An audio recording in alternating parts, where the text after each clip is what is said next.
यहाँ कोई बहुत बड़ी साजिश चल रही है वर्णिका। क्या?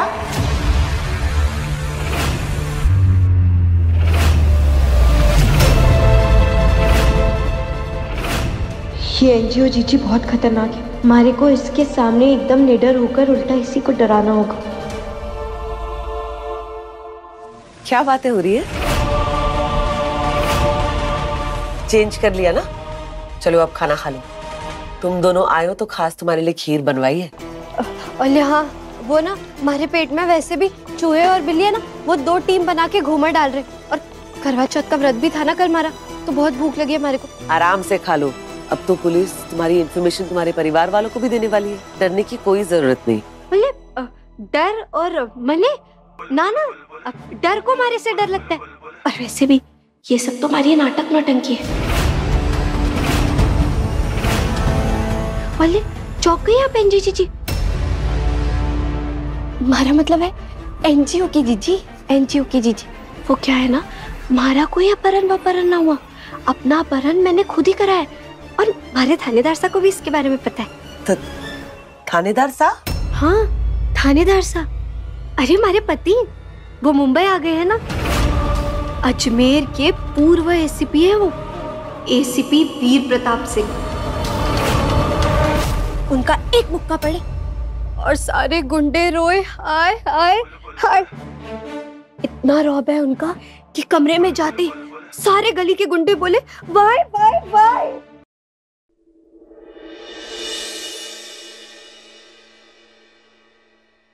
अब मुंबई में उनकी धमाकेदार एंट्री हो गई है ना, अब तो वो लोग थर थर कांपेंगे जो लोग मारे को और वर्णिका को यहाँ लेकर है। ये सब तो हमारा सोचा समझा प्लान था ना। हाँ, वो रतन चौहान है ना, उससे अपने आप को मैंने खुद अगवा करवाया था, ताकि उसके जरिए हमारे थानेदार साहब उस गैंग को पकड़ सके जो छोरियों को बेचने और खरीदने का कारोबार करते हैं। और फिर उन्हें उनकी खोई हुई वर्दी वापस मिल जाएगी। क्या बात कर रही हो? हाँ, अब तो आप हमारी बात संपूर्ण तरीके से समझ ही गई होंगी। एक काम करिए, आप इसी बात पे अपना मुंह मीठा कर लीजिए। नहीं नहीं, तुम खाओ ना। मैं अभी आती हूँ। खाओ खाओ।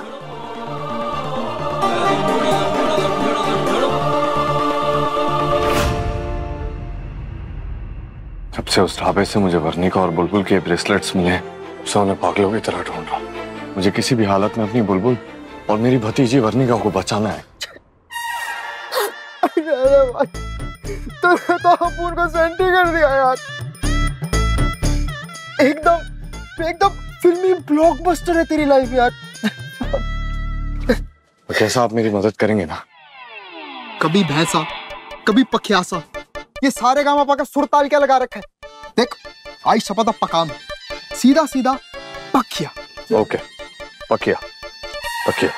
अच्छा पखिया, मुझे एक बात बताओ, बुलबुल ने आखिरी बार मुझे इस नंबर से कॉल किया था, क्या तुम बता सकते हो किसका नंबर है? देख,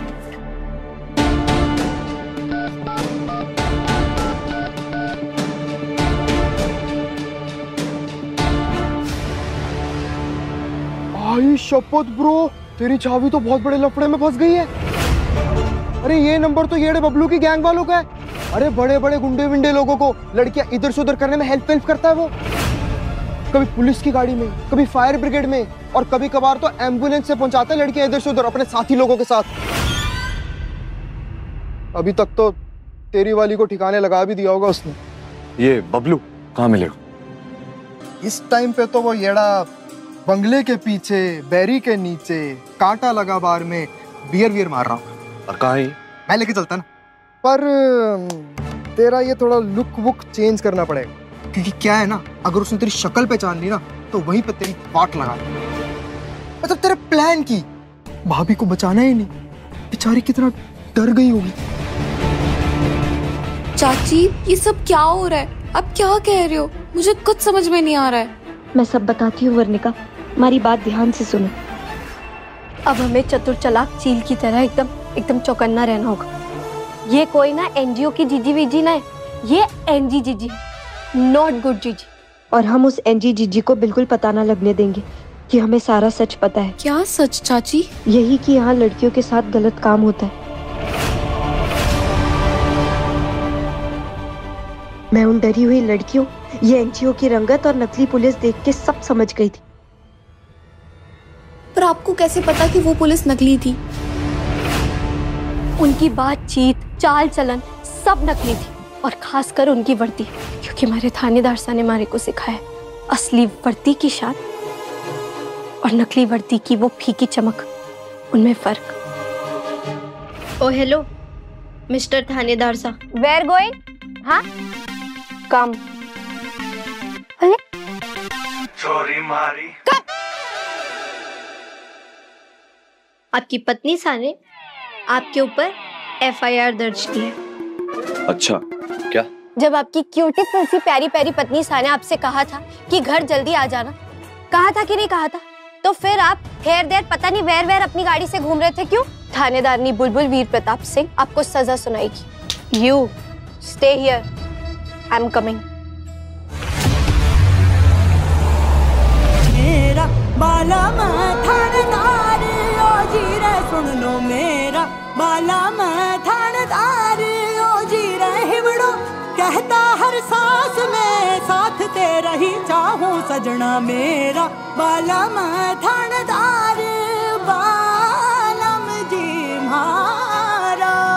नकली पुलिस वर्दी पहनने की शौकीन मेरी ब्यूटीफुल सी थानेदारनी साहब, तुम्हें मैंने कितनी बार मना किया ऐसे नकली वर्दी मत पहना करो, क्योंकि तुम्हारे ऐसे नकली वर्दी पहनने से असली वर्दी की तौहीन होती है। सॉरी। कल को अगर किसी ने तुमसे पूछ लिया, तुमसे सवाल किया, तो तुम क्या जवाब दोगी? तुम तो बहुत बुरा फंस जाओगी बुलबुल। किसी को कैसे पता चलेगा कि ये वर्दी असली है या फिर नकली? अगर तुमसे किसी ने पूछा कि तुम कौन से ग्रेड की पुलिस ऑफिसर हो, तो क्या बताओगे?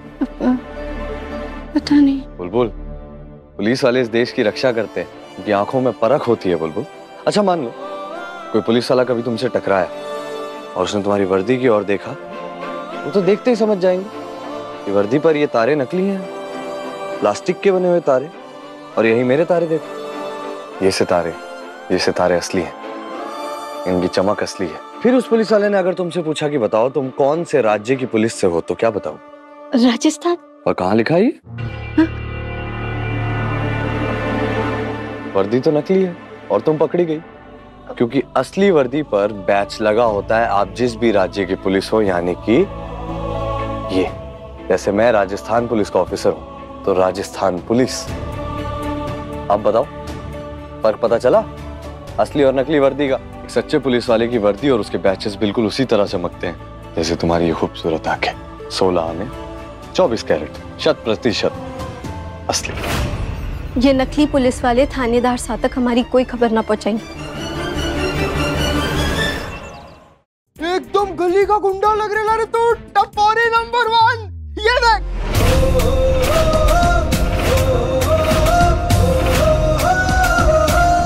अबे लंगूर, भूल दे रहा क्या मेरे को? हैं?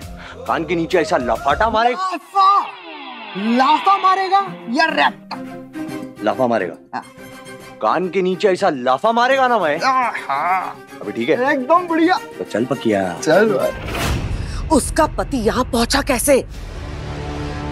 सुन रतन, तू इस धंधे में ना अभी अभी आया है, पर मैं पिछले 10 साल से इस धंधे की पक्की खिलाड़ी रह चुकी हूँ।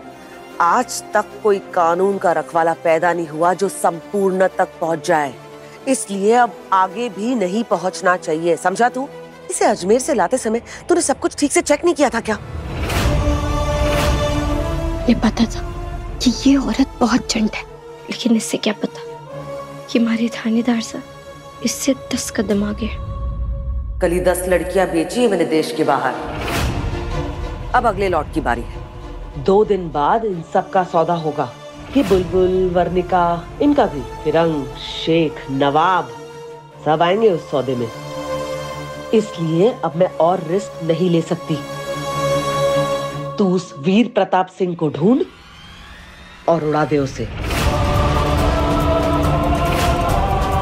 खाटू श्याम जी, ये औरत तो उससे भी ज्यादा खतरनाक है जितना मैंने सोचा था। लड़कियों की तस्करी करने का इतना बड़ा धंधा चलाती है ये।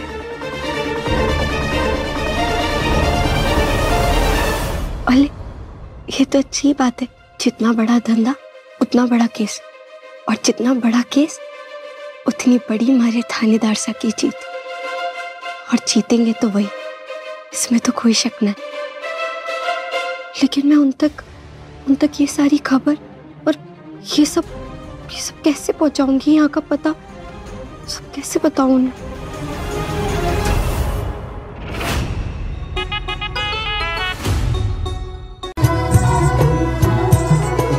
आग हवा का खेल प्रीत ये किस्मत की भड़काए, वो भीतर महके कस्तूरी सी हाथ मगर ना आई।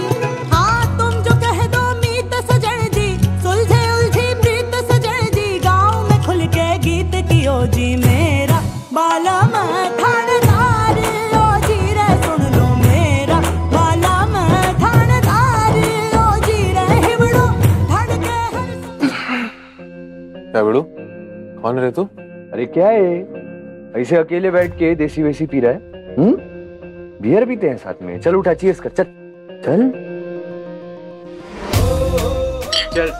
आज तूने अपन को बियर दिलाया, बदले में अपन तेरे लिए जान देगा। अरे क्या बोल रहा है भाऊ? क्या जान किसको चाहिए? जान नहीं चाहिए, पटाखा चाहिए, पटाखा। पटाखा मेरे को क्या मिलेगा? जितना कड़क पटाखा उतना कड़क नोट।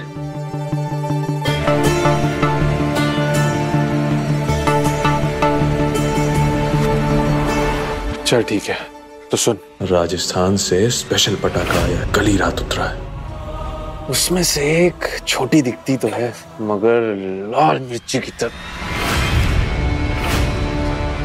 तीखी है। बोल चलेगा? तोड़ेगा ना?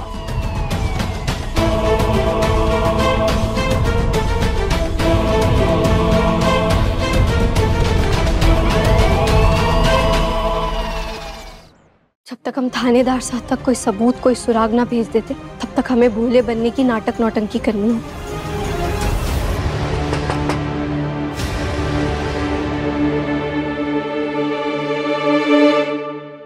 ओले, आओ, तुम लोग अंदर आओ। अरे आओ, अंदर आओ।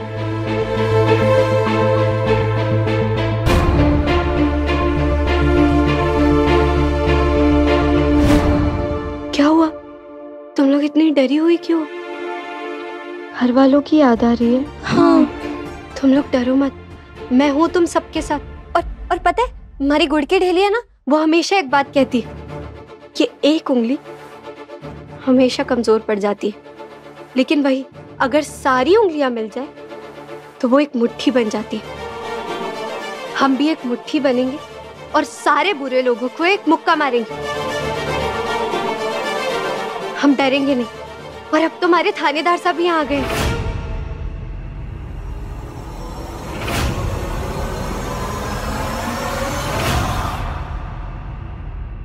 तुम फिक्र मत करो बुलबुल, तुम्हारे थानेदार साहब तुम्हें बचाने आ रहे हैं। मैं बस मिठाई दे के आ जाएगा बस। सर मैं आपको बोल चुकी हूँ अंदर जेंट्स अलाउड नहीं है, आप समझ क्यों नहीं रहे हैं? अरे समझो ना, बहुत बहुत टेस्टी मिठाई है। अब ये कौन है? क्या नया तमाशा है? आप मुझे 5 मिनट दीजिए, मैं 2 मिनट में बांट के आएगा। क्या हो रहा है यहाँ पे? तुम दोनों को मैंने काम से बाहर भेजा था ना, अभी तक गई क्यों नहीं? जाओ।